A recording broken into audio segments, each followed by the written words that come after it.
Damos gracias a Dios y vamos a continuar con este apasionante estudio que estamos viendo de el libro de los Hechos. ¿Trajo cuadernito y virome para anotar? A ver, levante el cuadernito y la virome.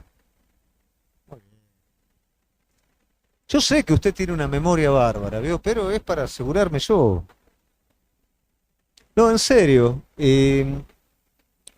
Cuando nosotros hablamos de ríos de agua viva, hablamos de lo que el Espíritu Santo es a través de su palabra. ¿Y qué pasa? Tenemos que tratar de agarrar todo lo que venga. Porque eso después vos lo meditás en tu casa, lo aplicás a tu vida, lo recordás. ¿No te pasa a veces que decís, ¿qué era lo que había dicho? ¿No? Porque tanta información no se puede memorizar. Pero si nosotros lo anotamos, después lo podemos repasar. De hecho, están los videitos para repasar después. Pero bueno, es importante anotar, queda grabado. Le damos la bienvenida también a aquellos que nos están siguiendo por Zoom, a la otra parte de la iglesia, que está por medio de la red. Y realmente es nuestro deseo que puedan ser bendecidos a través de este estudio.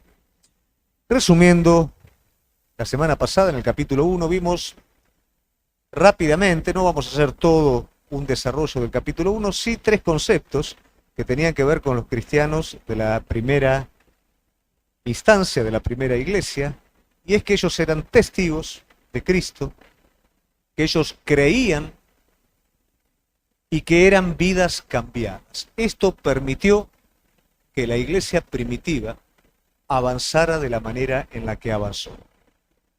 El testimonio de una vida cambiada, hay poco, como dicen los chicos, con qué darle.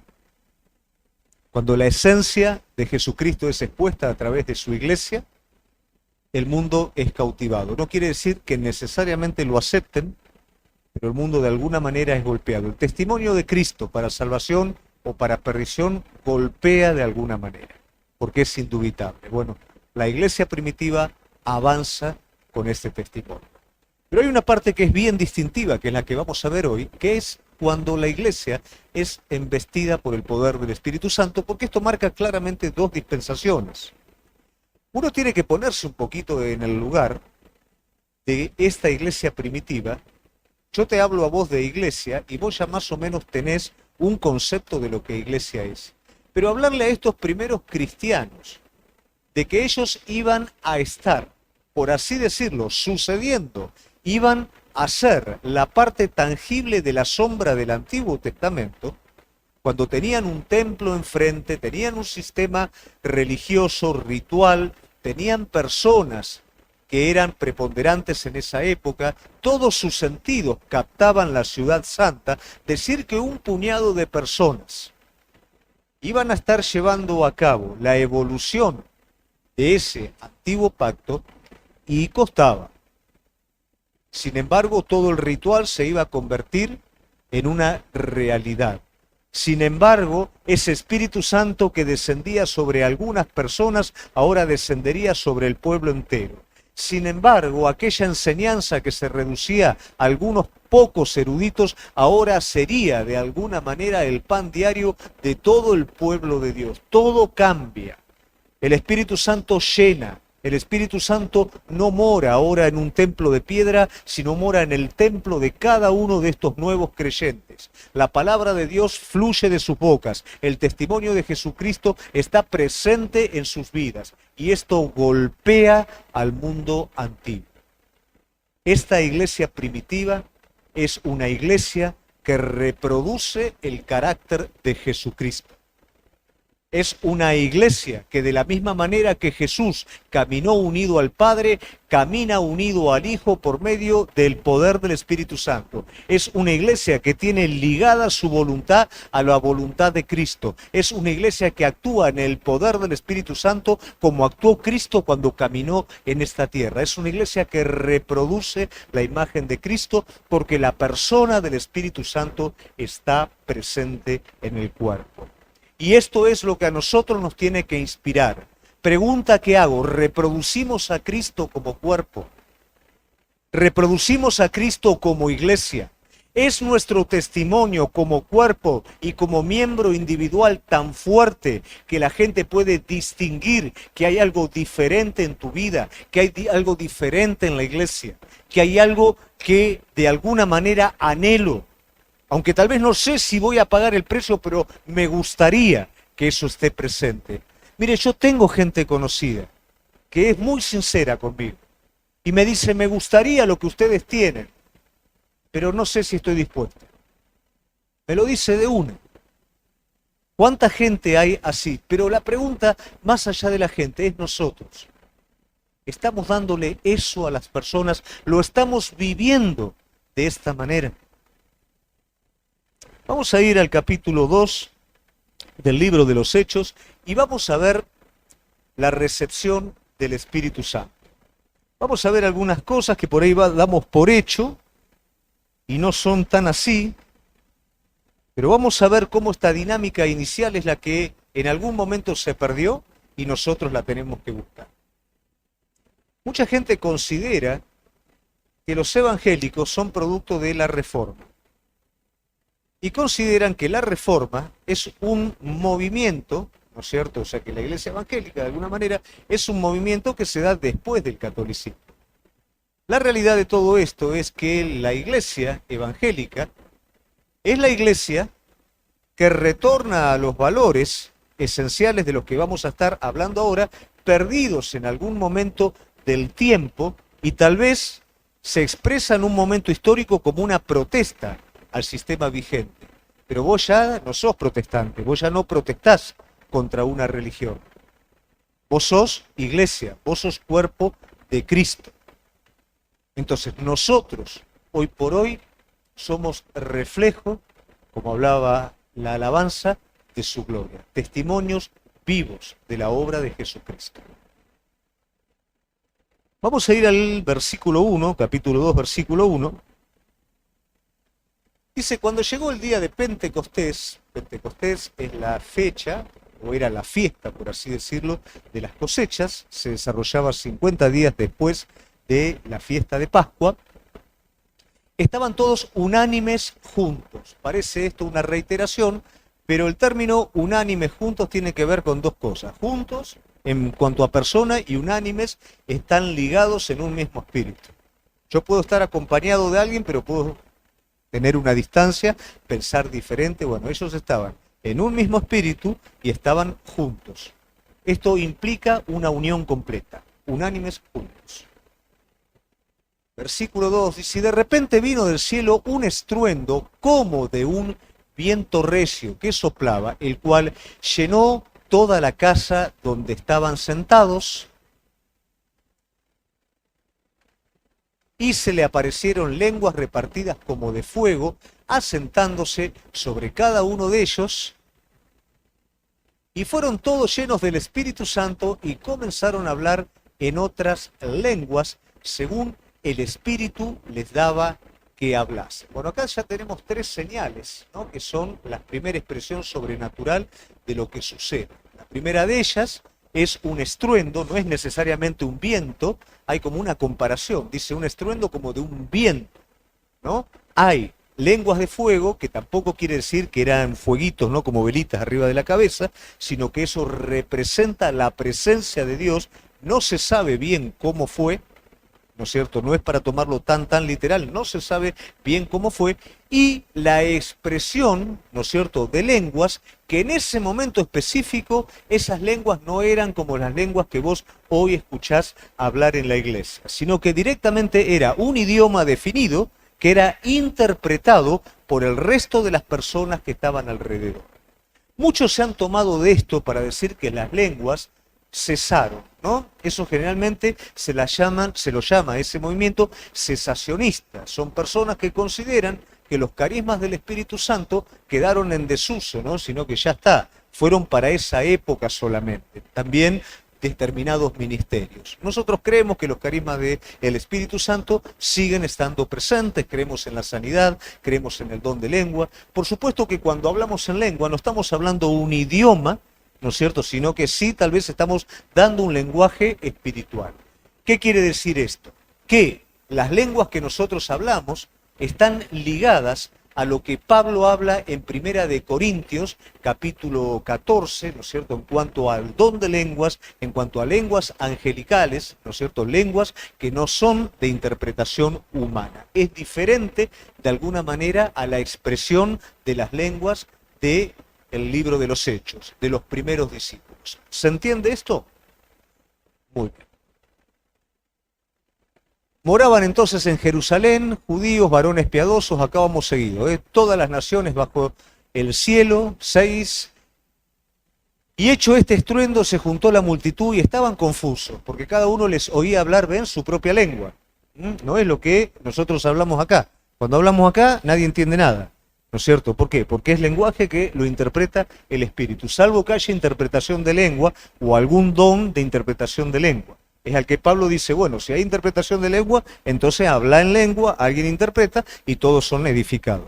Ahora, si te pones solo a hablar en lengua en un lugar, nadie entiende nada. Y estaban atónitos y maravillados diciendo, mirad, ¿no son galileos todos estos que hablan? ¿Cómo pues les oímos nosotros hablar cada uno en nuestra lengua en la que hemos nacido? O sea, el lenguaje era muy diferente. Decir que un galileo estaba hablando en otra lengua, ¿no es cierto?, con el acento, con cómo pronunciaba el judío perfectamente en otro idioma, era confuso. O sea, realmente a todos los estaba poniendo nerviosos.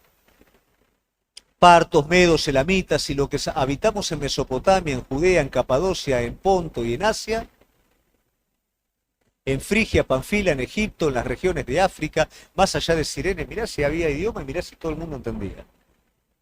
Y romanos, aquí residentes, tanto judíos como prosélitos, cretenses, árabes, les oímos hablar nuestras lenguas, las maravillas de Dios. ¿Qué son las maravillas de Dios? Es el Antiguo Testamento.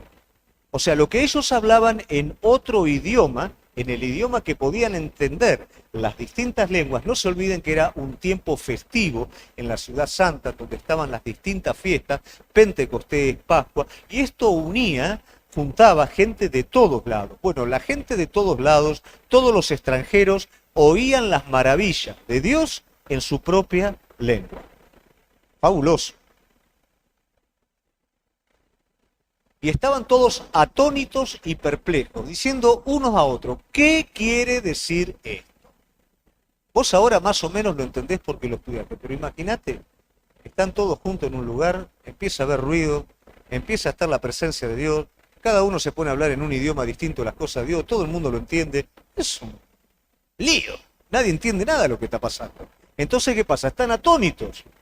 Bueno, ¿qué pasa acá? Yo te puedo asegurar que cuando venga, y digo cuando venga porque el Señor promete, ¿no es cierto?, una renovación continua, un avivamiento en el corazón del que le busca. Entonces yo creo en la promesa de Dios y creo que el Espíritu Santo de Dios, que ya está viviendo en cada uno de ustedes, se va a derramar de una manera muy grande. Te puedo asegurar que no es nada a lo que vos estás acostumbrado, ni a lo que yo estoy acostumbrado a experimentar y a ver. Yo lo estoy esperando y sé que vos también lo estás esperando. Amén. En serio, ¿no? Mas otros, burlándose, y acá está, ¿ves? Decían, estos están llenos de mosto, estos están borrachos. Bueno, siempre cuando hay un movimiento del Espíritu Santo, van a haber burladores. Y siempre cuando Dios hace algo, la gente se va a estar burlando. Algunos van a entender lo que está pasando y otros se van a estar riendo de lo que está pasando. ¿Por qué? Porque no lo logran entender. Y es más fácil definir que las cosas de Dios para el hombre inconverso son algo insignificante y se burlen de ello que considerar de manera responsable, bueno, esto es digno de que se le preste atención. Hablarle algo significativo a una persona de Dios y aunque la persona no tenga absolutamente idea de nada, inmediatamente, ¿qué va a hacer? Va a llevar la contra y te va a hablar como si supiera del tema. Porque no quieres saber nada.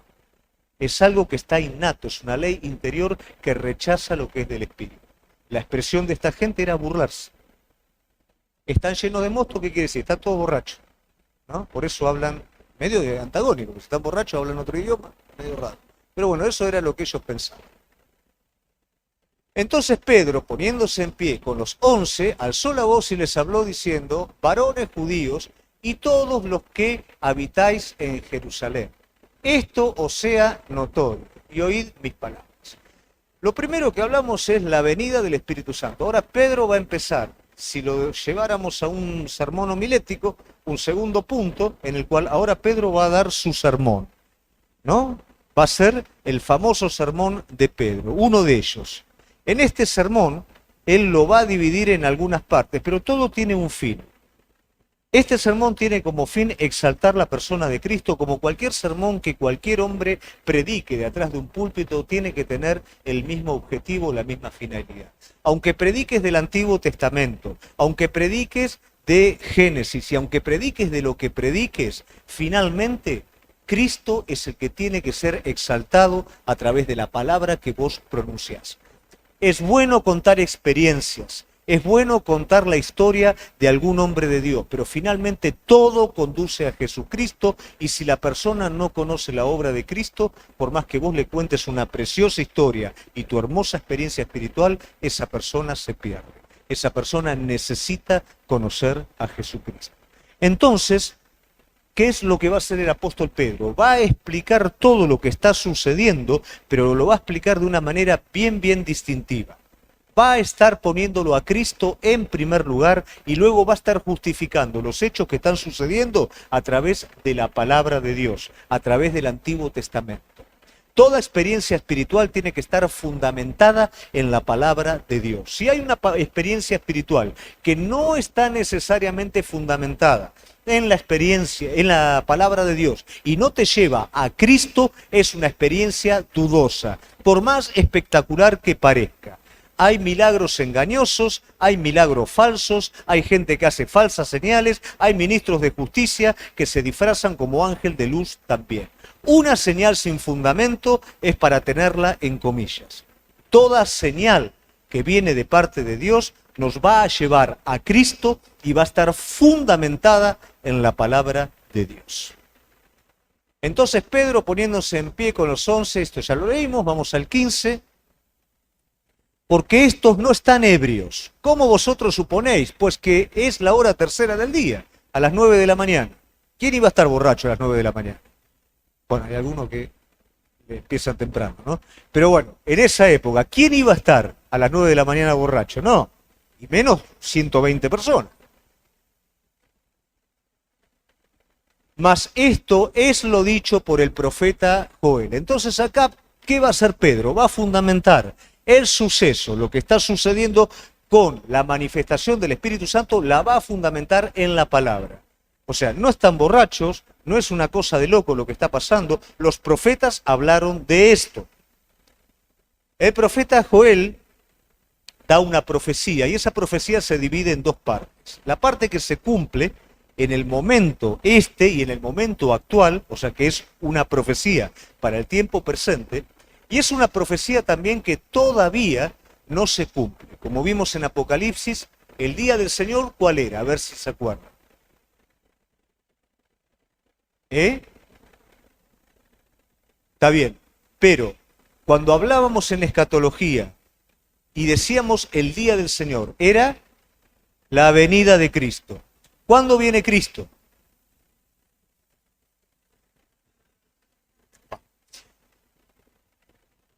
El rapto, llamémoslo, va a ser una venida de Cristo para la iglesia. Pero la venida de Cristo va a ser cuando Él instaure el reino milenial. Entonces, a esa altura van a haber un montón de sucesos y señales. La luna se convierte en sangre, o sea, un montón de señales de las que ya hablamos en el libro de Apocalipsis que todavía no acontecieron. Entonces, lo que Pedro le está diciendo a la gente a través de este sermón es: lo que Joel dijo está comenzando a pasar.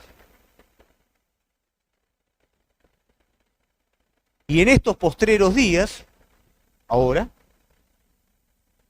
dice Dios: derramaré de mi espíritu sobre toda carne, vuestros hijos, vuestras hijas profetizarán, vuestros jóvenes verán visiones, vuestros ancianos soñarán sueños, esto es para todo el pueblo, no es para uno o dos profetas como en esa época, ahora es para todos, por eso cuesta entenderlo.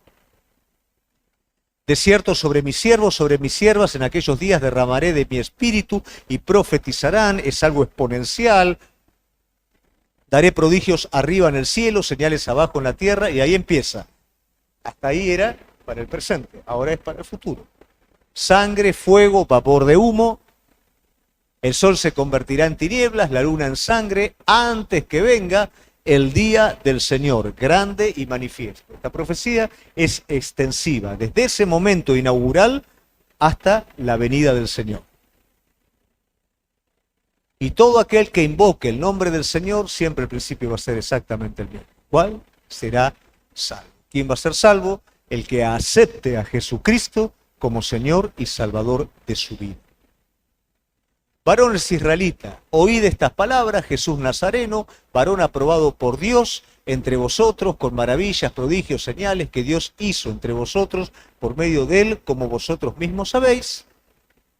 A este entregaron por él determinado consejo y anticipado conocimiento de Dios, prendiste, mataste por mano de inicuos, crucificándole, al cual Dios levantó suelto de los dolores de la muerte, por cuanto era imposible que fuese retenido por ella.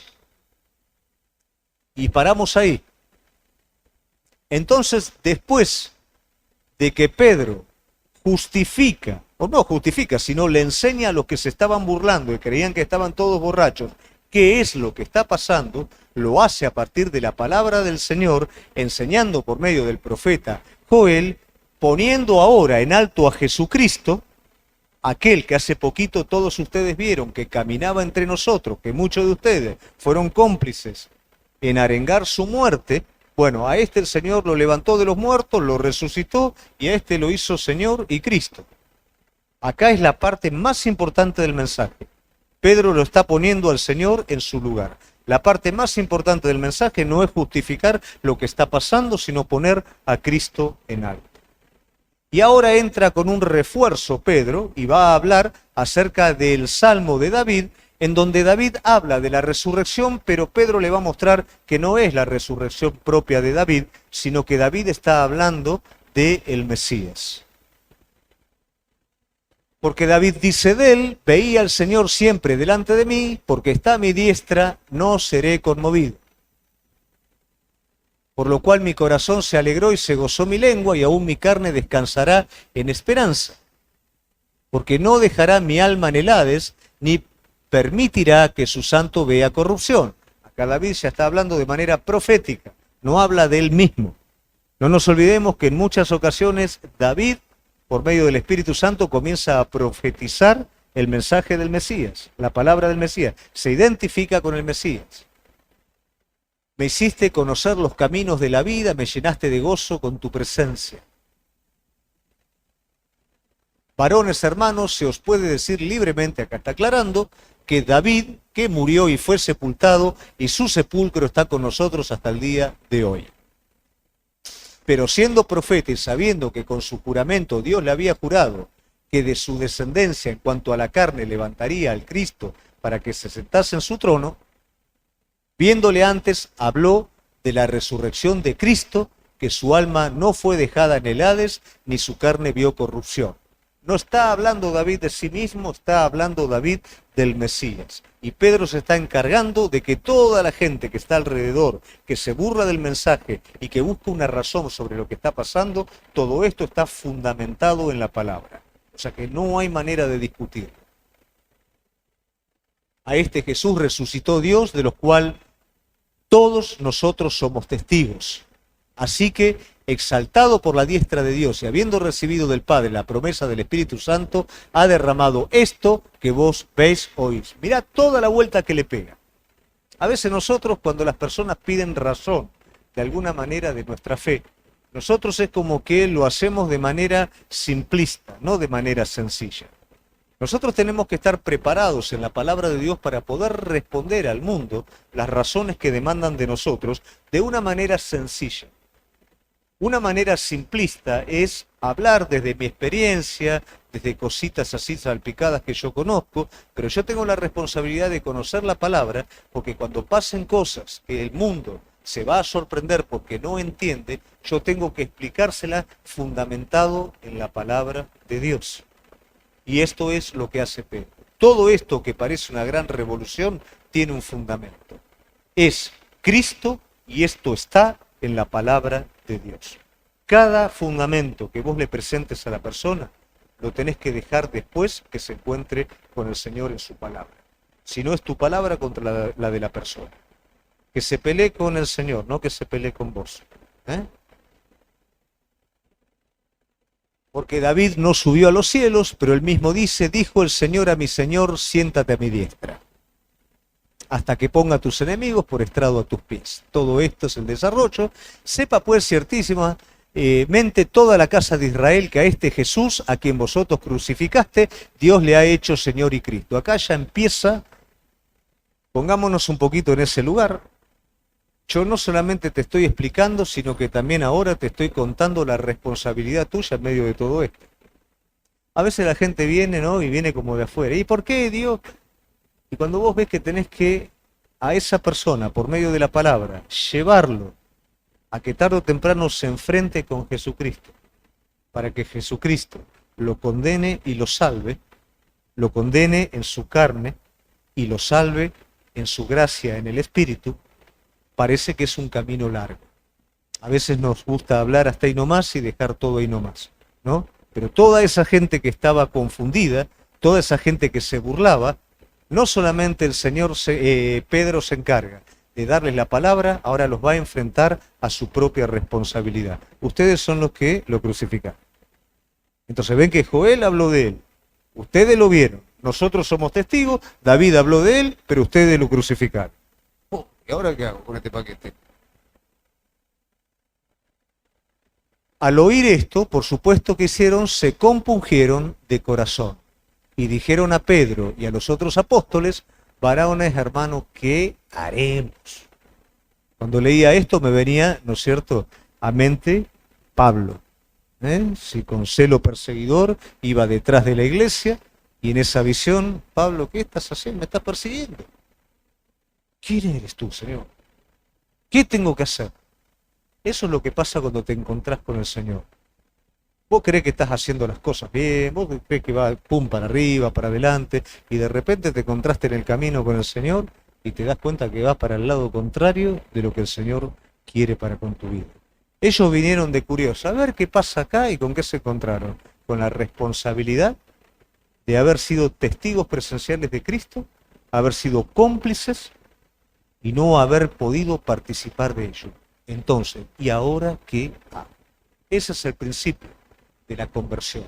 Ese es el principio de un cambio. Poder entender quién es Cristo, poder entender mi responsabilidad y poder entender también mi estado actual. Pedro les dijo, arrepentíos y bautícese cada uno de vosotros en el nombre de Jesucristo para perdón de pecados y recibiréis el don del Espíritu Santo. Inmediatamente a la confrontación que viene, por supuesto, la salida. No es el plan de Dios la condenación de la persona. Sí es el plan de Dios que por medio de la ley, por medio de la santidad, por medio del carácter del Señor, la persona pueda enfrentarse a su engaño para que una vez que esté desnudo pueda ser cubierto por la gracia divina. Hay una salida. Convertite, arrepentite, sé bautizado, da tu testimonio público de una realidad interior que estás viviendo y el Espíritu Santo va a venir y va a llenar tu vida. Porque para vosotros es la promesa y para vuestros hijos y para todos los que están lejos, por cuanto el Señor nuestro Dios llamare. Volvemos de nuevo, recuerdan que todos los que estaban alrededor no eran judíos solamente, eran extranjeros, eran para todos. Cuesta entender ahora que no es solamente para el pueblo judío, sino que el Espíritu Santo se va a derramar para el mundo entero. Es para el mundo entero, es para tus hijos, es para tus nietos, es para todos. Es un nuevo tiempo, es el tiempo, la era de la iglesia. Un tiempo completamente diferente, una dispensación distinta. Y con otras muchas palabras testificaban, les exhortaban, diciendo, sed salvo de esta perversa generación. ¿Cuál es esta perversa generación? La generación, por supuesto, que crucificó a Cristo. ¿Cuál es la perversa generación? La generación, como decíamos en Apocalipsis, los pueblos de la tierra, la gente de la tierra. ¿Cuál es la gente de la tierra? La gente que no da lugar en su corazón a Dios, que vive totalmente independiente de Dios. Esa es la mala generación. En esos momentos cómplices de la muerte de Cristo, hoy cómplices de vivir ajeno a la vida de Dios. Así que los que recibieron su palabra fueron bautizados. Y mirá qué método de crecimiento. Chao. Y se añadieron aquel día como 3.000 personas.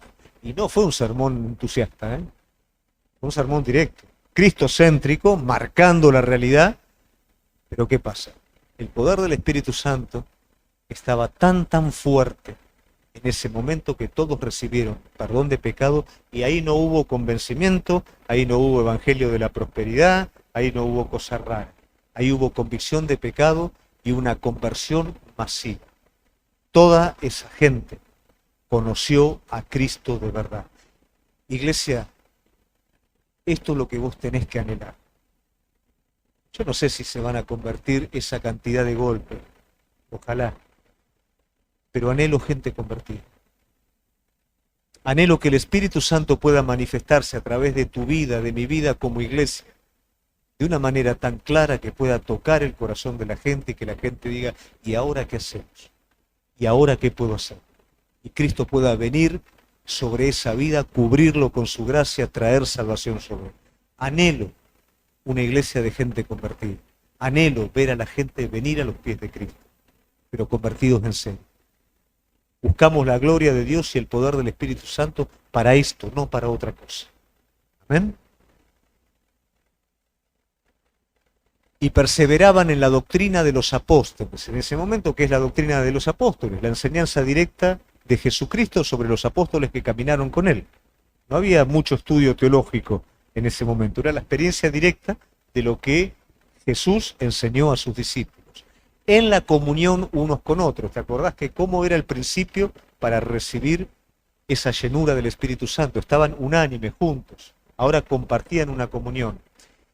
A veces cuesta tanto en la iglesia este espíritu, y este espíritu es habilitante, no solamente para que venga esa llenura sobre toda la iglesia, sino también para crecer de manera sana. Cuando en el corazón de cada uno de nosotros hay disensión, hay rencores, hay diferencias, con este sí, con el otro no, hay cosas raras adentro nuestro, son obstáculos en el fluir del Espíritu Santo en la iglesia. Son amarguras que no me permiten unirme completamente a la otra parte del cuerpo de Cristo. Que todos pensemos diferente no quiere decir que estemos enojados el uno con el otro. Que tengamos distintos criterios no quiere decir que en las partes más importantes no nos podamos poner de acuerdo. No gustarme de determinadas formas no me quiere llamar a separarme de esa persona, que es parte del cuerpo de Cristo. Hay cosas que las voy a poder resolver, otras cosas que cada uno tendrá su criterio, pero ninguna cosa justifica la desunión del cuerpo.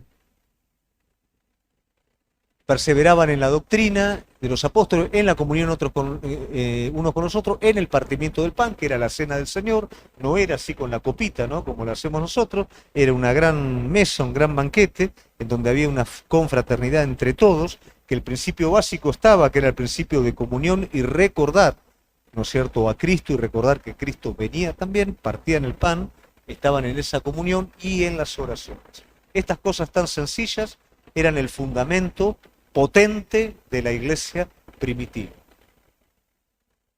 Comunión uno con el otro, oración, palabra verdadera, todo esto. Y no es distinto para hoy. ¿Por qué a veces la iglesia no funciona? El modelo lo tenemos. ¿Por qué a veces nosotros no funcionamos? El modelo en Cristo lo tenemos. A veces buscamos otras cosas, ¿no?, que sean un poquito más fáciles, más dinámicas. Pero la realidad es que si nosotros nos adherimos a lo mismo que hizo funcionar a la iglesia primitiva, la iglesia contemporánea tiene que funcionar con el mismo poder. Sobrevino temor a toda persona y muchas maravillas y señales eran hechas por los apóstoles, ¿no? O sea que una vez que Pedro termina de predicar su sermón, hay una conclusión. En esa conclusión hay un acto de arrepentimiento e inmediatamente comienza la dinámica de la iglesia primitiva. Entonces vemos que perseveran en la doctrina, están juntos, perseveran en el partimiento del pan, en las oraciones, y hay temor. Eso es importante. Cuando hablamos de temor, hablamos de respeto. Hablamos de honra a Dios, cosa que a veces no está presente en las congregaciones. En todo, tiene que ver en la alabanza, en la adoración, en todas las cosas. Cuando realmente algo es real, cuando realmente yo interpreto algo en su justa importancia, respeto aquello que anhelo y que adoro con todo mi corazón. La iglesia primitiva tenía temor de Dios. Y cuando vos vas al Antiguo Testamento, te vas a dar cuenta toda la bendición que es el temor de Dios. ¿Qué hace el temor de Dios? Guarda tu corazón. ¿Qué hace el temor de Dios? Marca el camino. ¿Qué hace el temor de Dios? Te impide que vuelvas a diestra o a siniestra. Te guarda espiritualmente. ¿Por qué? Porque sé cuál es mi lugar de criatura y sé cuál es su lugar de creador. Todos los que habían creído estaban juntos y tenían en común todas las cosas. Y vendían sus propiedades y sus bienes y los repartían a todos según su necesidad, según la necesidad de cada uno. Esto, cuidado, no era algo comunitario, no era un fondo común. Esto tenía que ver con que las personas, por ejemplo, qué sé yo, Diego y Silvina, un matrimonio, ven que Sofía tiene necesidad. Entonces agarra y dice, che, ¿vendemos el auto? ¿O vendemos algo para ayudarla a Sofía, que está mal? No es vendo toda la casa, se la doy a los apóstoles y que los apóstoles repartan. No era eso. Ellos dicen, vendemos y la ayudamos. Bueno, dale, vamos a vender y ayudar. Y de esa manera dice que se ayudaba a toda la comunidad y ninguno tenía necesidad. No era que vendían todo lo que tenían, como muchos líderes de sectas, ¿no? Han hecho hacer con las personas, iba todo a un fondo comunitario y nadie tenía nada después. No, no. Sino que cada uno vendía lo que podía vender para ayudar a otro. Y perseverando, unánimes, esto no te lo saques de la cabeza, unánimes. ¿Qué es unánime? Exacto, un mismo espíritu. Cada día en el templo y partiendo el pan en las casas, comían juntos con alegría y sencillez de corazón. Mirá qué cuadro sencillo, mirá qué cuadro profundo, y mirá cuánto necesitamos nosotros hoy esto. El tiempo que compartimos juntos, que compartimos nuestro pan, que compartimos nuestra comida, no esté plagado de las ansiedades del futuro, de las ansiedades de todo lo que este mundo presente amenaza, sino que con alegría y sencillez de corazón seamos agradecidos por todo lo que el Señor nos está dando y lo que nos va a dar cuando Él nos lo quiera dar. Alabando a Dios y teniendo favor con todo el pueblo. Y el Señor añadía cada día a la iglesia los que habían de ser salvos. Esta era la dinámica, esta era la vida de la iglesia primitiva. Luego del conocimiento de Cristo hay unión, luego del conocimiento de Cristo hay denuedo para predicar el Evangelio, hay amor por las cosas de Dios. A veces cómo cuesta, ¿no? Sobre todo cuando alabamos, cuando adoramos. ¿Cómo cuesta a veces poder expresar ese amor a Dios con todo nuestro corazón? Porque venimos, ¿no? Medio dañados o cansados, pero es indistinto. Es una actitud. Por eso también yo quiero aprovechar la tirada y decirte, vení a adorar, a escuchar la palabra y todo, vení con una actitud. No vengas con un sentimiento, con una emoción.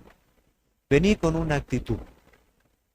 Porque la gente que se prepara y que adora acá, viene con una actitud 3 horas antes, se prepara. Cuando se ministra la palabra hay una preparación previa muy, muy larga. Hay una actitud. Cuando vos venís, venís con una actitud. De esa manera adoramos a Dios de verdad. No es la emoción. El otro día hablaba con uno de los líderes de alabanza, ¿no? Y a veces si nosotros pusiéramos una cumbia cristiana, es como que los ánimos van. Eso no es adoración. No porque la cumbia no, sino porque me va a mover el ritmo. Pero lo que tiene que mover mi corazón es mi amor a Cristo. Lo que tiene que llevarme a mí a ser un adorador en espíritu y en verdad, tiene que ser mi amor a Él, con esa misma sencillez que tenía la iglesia primitiva. Adoraban la palabra de Dios, adoraban estar juntos, buscar a Dios. El Espíritu Santo los unía, los encendía. ¿Y cuál era el pequeño resultado de todo eso? 3.000 personas. La gente añadía a los que iban a ser salvos. Ellos vivían, tenían favor para con el pueblo y el Señor añadía. ¿Vos sabés que eso? Yo me niego a creer que fue simplemente para ese tiempo. Yo creo que eso es para hoy. Y si eso no funciona hoy, ¿sabés qué es lo que no funciona? Nosotros. Y esto no es para matar a nadie ni para matarme a mí, esto es para crecer. Porque todo está acá, querida iglesia. No existe método raro de éxito, existe modelo. Y el modelo está en la palabra de Dios. Y yo sé que cuando esto se vive, funciona. Y el desafío, querida iglesia, es que el Espíritu Santo nos esté llenando para vivir este modelo. Y muchos, a través de lo que el Espíritu Santo haga en nuestras vidas, sean salvos. Amén. Los invito a ponerse de pie.